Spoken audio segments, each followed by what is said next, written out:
بسم اللہ الرحمن الرحیم۔ حضرت شاہ ولی اللہ کے فرزند نامور شاہ عبد العزیز محدث دہلوی، امام حسن رضی اللہ تعالیٰ عنہ اور امام حسین رضی اللہ تعالیٰ عنہ کی شہادت کو شہادت رسول خدا صلی اللہ علیہ وآلہ وسلم سے تعبیر کرتے ہوئے فرماتے ہیں کہ آدم سے لے کر عیسیٰ علیہ السلام تک تمام پیغمبران کے اوصاف، کمالات اور خوبیاں خاتم الانبیاء محمد مصطفیٰ صلی اللہ علیہ وآلہ وسلم میں جمع ہو گئی تھی، مگر ایک کمال باقی رہ گیا تھا، وہ تھا شہادت کا مرتبہ۔ وہ حضور کو خود حاصل نہیں ہوا تھا۔ اس کا راز یہ تھا کہ اگر حضور صلی اللہ علیہ وآلہ وسلم کسی جنگ میں شہید ہو جاتے تو اسلام کی شوکت متاثر ہوتی۔ حکمت الہی اور کارسازی نے یہ پسند فرمایا کہ شہادت کا کمال بھی حضور صلی اللہ علیہ وآلہ وسلم کو مل جائے۔ امام حسن رضی اللہ تعالیٰ عنہ 15 رمضان 3 ہجری کی شب کو مدینہ منورہ میں سورہ کوثر کی پہلی تفسیر بن کر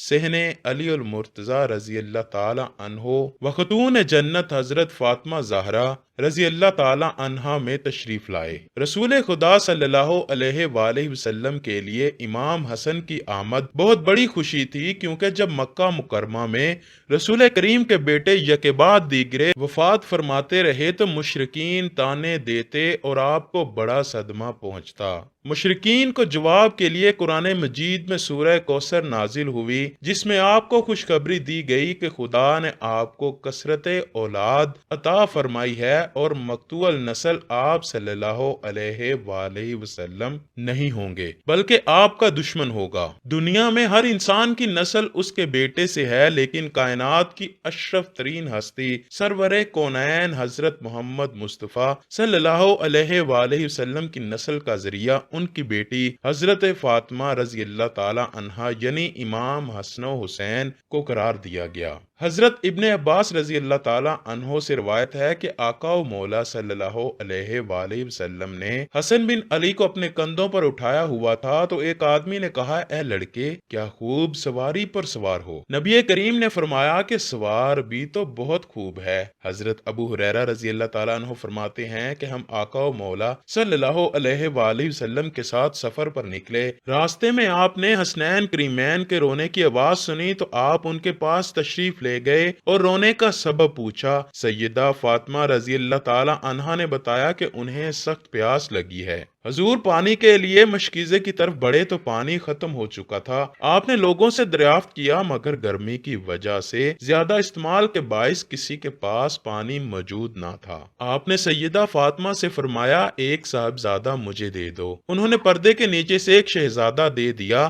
آپ نے اسے سینے سے لگا لیا، لیکن وہ سخت پیاس کی وجہ سے مسلسل رو رہا تھا۔ بس آپ صلی اللہ علیہ وآلہ وسلم نے باری باری دونوں شہزادوں کے منہ میں اپنی مبارک زبان ڈال دی تو وہ سیراب ہو کر خاموش ہو گئے۔ حضرت انس رضی اللہ تعالیٰ عنہ سے روایت ہے کہ رسول اللہ صلی اللہ علیہ وآلہ وسلم سے پوچھا گیا کہ آپ اپنے اہل بیت سے سب سے زیادہ پیار کس کو کرتے ہیں؟ فرمایا حسن اور حسین۔ آپ حضرت فاطمہ سے فرمایا کرتے، میرے دونوں بیٹوں کو میرے پاس بلاؤ، پھر آپ دونوں کو سونگا کرتے اور انہیں اپنے ساتھ لپٹا لیا کرتے۔ حضرت ابن عمر سے روایت ہے کہ حضور اکرم صلی اللہ علیہ وآلہ وسلم نے فرمایا، حسن اور حسین دونوں دنیا میں سے میرے دو پھول ہیں۔ حضرت ابو ہریرہ سے روایت ہے کہ رسول کریم کا ارشاد ہے، جس نے ان دونوں یعنی حسن و حسین سے محبت کی اس نے مجھ سے محبت کی، جس نے ان دونوں سے بغض رکھا اس نے مجھ سے بغض رکھا۔ حضرت ابن عباس سے روایت ہے کہ رسول کریم نے فرمایا، کیا میں تمہیں ان کے بارے میں نہ بتاؤں جو اپنے نانا نانی کے لحاظ سے سب لوگوں سے بہتر ہیں؟ کیا میں تمہیں ان کے بارے میں نہ بتاؤں جو اپنے چچا اور پھپھی کے لحاظ سے سب لوگوں سے بہتر ہیں؟ کیا میں تمہیں ان کے بارے میں نہ بتاؤں جو اپنے ماں باپ کے اعتبار سے سب لوگوں سے بہتر ہیں؟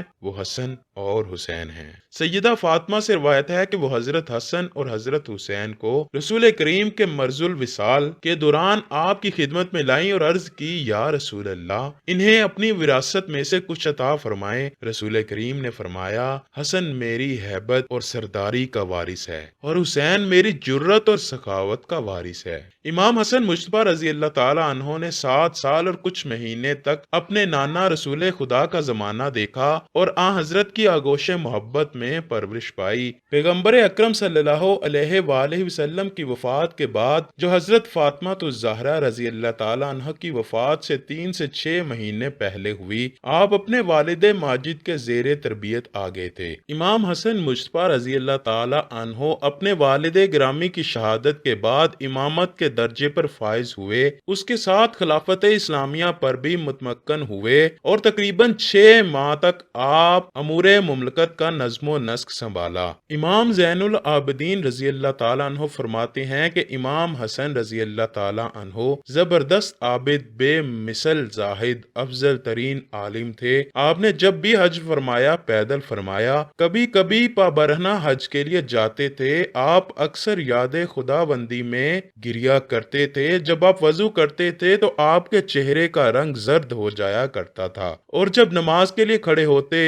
تو بید کی مثل کانپنے لگتے تھے۔ امام شافعی رحمۃ اللہ علیہ لکھتے ہیں کہ امام حسن نے اکثر اپنا سارا مال راہ خدا میں تقسیم کر دیا اور بعض مرتبہ نصف مال تقسیم فرمایا۔ وہ عظیم پرہیزگار تھے۔ امام حسن کے والد بزرگوار امیر المؤمنین حضرت علی سلام اللہ علیہ نے 21 رمضان کو شہادت پائی۔ اس وقت امام حسن کی عمر 37 سال 6 یوم کی تھی۔ حضرت علی کی تکفین و تدفین کے بعد عبداللہ بن عباس کی تحریک سے قیس ابن سعد بن عبادہ انصاری نے امام حسن کی بیعت کی، اور ان کے بعد تمام حاضرین نے بیعت کر لی، جن کی تعداد 40,000 تھی۔ یہ واقعہ 21 رمضان 40 ہجری یوم جمعہ کا ہے۔ ابن عباس رضی اللہ تعالیٰ عنہ نے کھڑے ہو کر تقریر کی اور لوگوں کو بیعت کی دعوت دی۔ سب نے انتہائی خوشی اور رضامندی کے ساتھ بیعت کی۔